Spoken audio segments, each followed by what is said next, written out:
Hey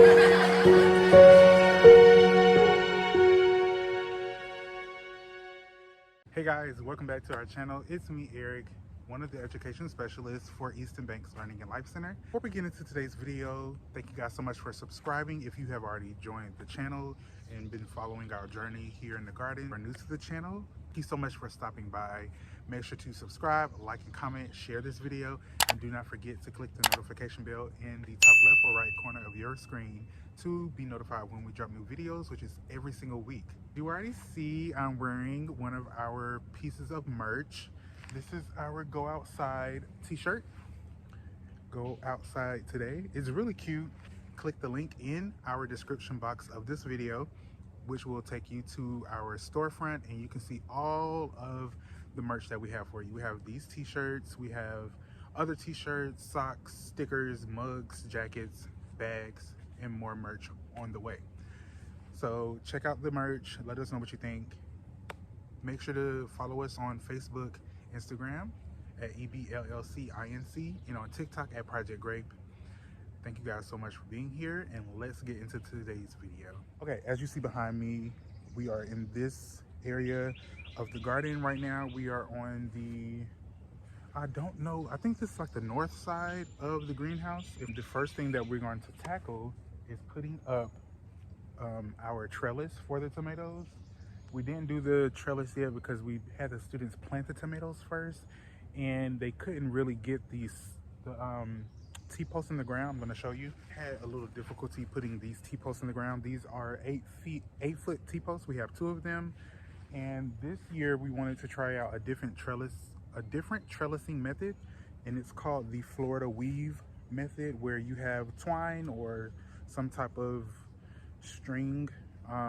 We have twine, and you weave the twine in between your tomatoes. We're going to show you that process here. This is our first time doing it, so we're not pros at it, but we just wanted to show you how you could potentially do it in your garden. And we have to replace some of the tomatoes.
Okay, so as you can see, we've just did our first round of the Florida weave.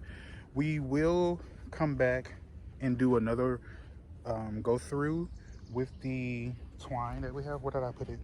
Oh, right here. This is the twine, and we'll go through and do another round of that. We'll wait till the tomatoes get a little bit taller, about another 3 to 4 inches, so that they can have enough height before we go and add more support. We are going to harvest the onions that are right here. Not all of them.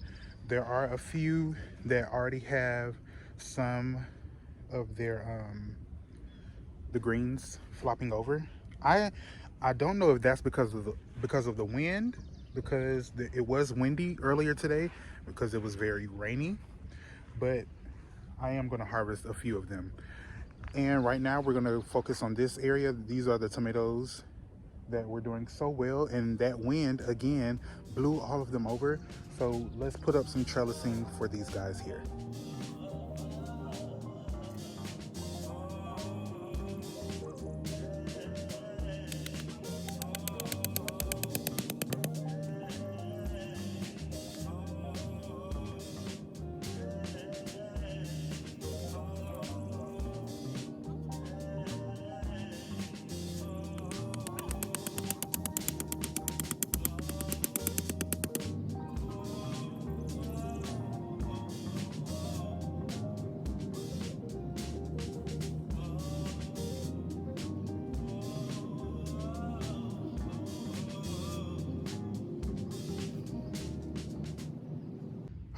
boy, was that a lot.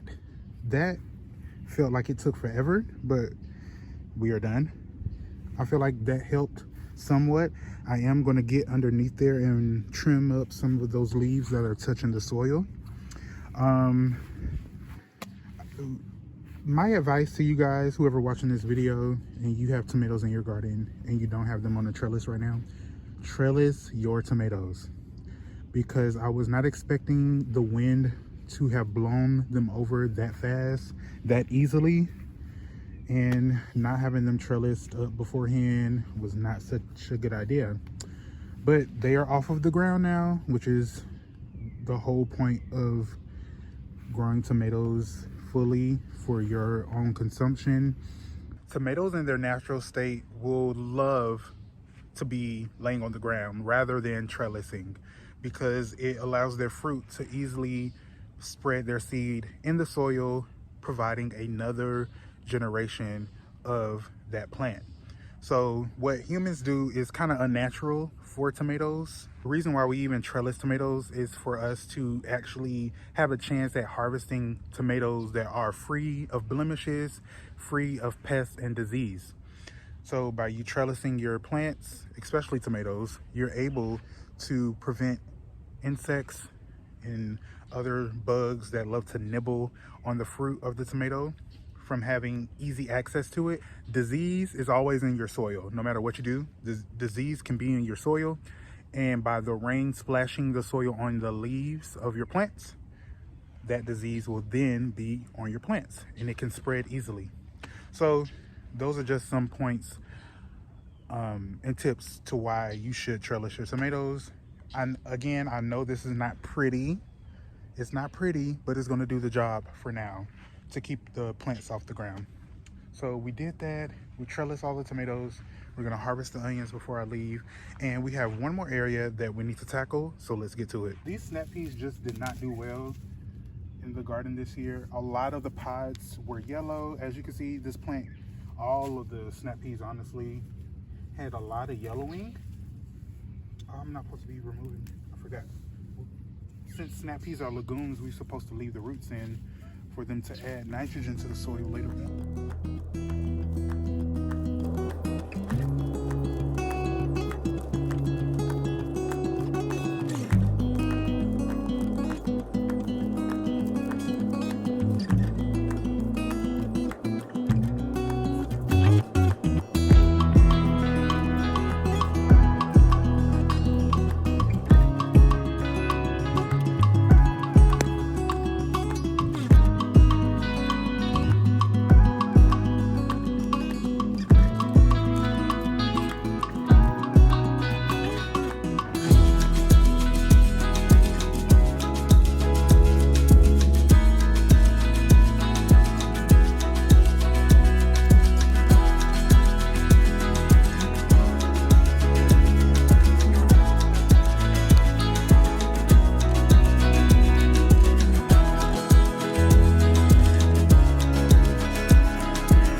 Before I ended the video, I wanted to show you guys an issue that we're dealing with in our pots. I don't know what happened, but I came here earlier this morning and look at what happened to our eggplant. I'm not sure what the cause is. Maybe we overwatered. We are using a new potting mix from Costco, and the potting mix is able to hold water for a long time, so we don't have to water too much. But I feel like all of the peppers, I don't know if these peppers and eggplants will be able to bounce back, especially not that one. And this was a guillet, well, is a guillet, I believe that's the right pronunciation, guillet pepper, but the center part of it has died, and the basil is starting to deal with that issue too. I just don't know what happened, because these all look fine a few days ago. I just don't know what happened. Tomorrow I probably will come and transplant these guys. Hopefully that won't add more shock, but I just want to get them out of the, I just want all of these plants to be somewhere else and not in these containers. We may just need to get back to making our own soil mix. We may just need to get back to making our own potting mix like we did before, because the plants are just not taking well to this home that they have right now. So we'll do that and keep you guys updated. All right, you guys, that's the end of the video. It took, you know, a little while to get done actually, but we're done. All the plants have been watered in. Like I said, we're gonna get those plants that are in our container garden transplanted, and we're probably gonna go right back to making our own seed starting mix slash potting mix, because we didn't have this issue last year. The plants did so well last year in our own soil mixture, so I'm kind of disappointed, but we go back to the rule of when things are not broken, don't fix them. So we're gonna try to keep using the compost that we purchased, because if not, that'll be a waste of money. So we may just put that compost, spread it out thinly throughout the garden, and use less of it in our potting mix that we make. And we're just gonna mix in some, I don't think we need to add any coco coir because it already has it in there, but we're gonna add in some worm castings and perlite for drainage, and more of the perlite. So we're gonna get at least 2 bags of that, and fingers crossed that everything happens. I mean, not happens, but goes well. We have a lot more peppers to be transplanted out, so those buckets will be reused with the new mixture that we make. And we probably won't make that until, it'll probably be later this week, because I have a lot of things to continue to do in the garden in terms of cleaning up, transplanting, and lesson planning for the new school year coming up. So we're gonna pace ourselves, we're gonna do our best, and just gonna take it day by day. But let us know in the comments if you have any tips and tricks with the issues that we've shown you. Let us know if you've tried the Florida weave method of trellising. What other types of trellising methods do you use, whether it be like TP style or what's it called, like a arching trellises? Let us know in the comments. Again, head over to our storefront where you can view all of our merch and select your favorite ones to buy just by clicking the link in the description box of this video. We thank you so much for your support, for watching this video, for purchasing merch. And rock your favorite merch, take pictures, tag us. We can be found on Facebook and Instagram at EBLLCINC, and we will see you all in the next video. Bye.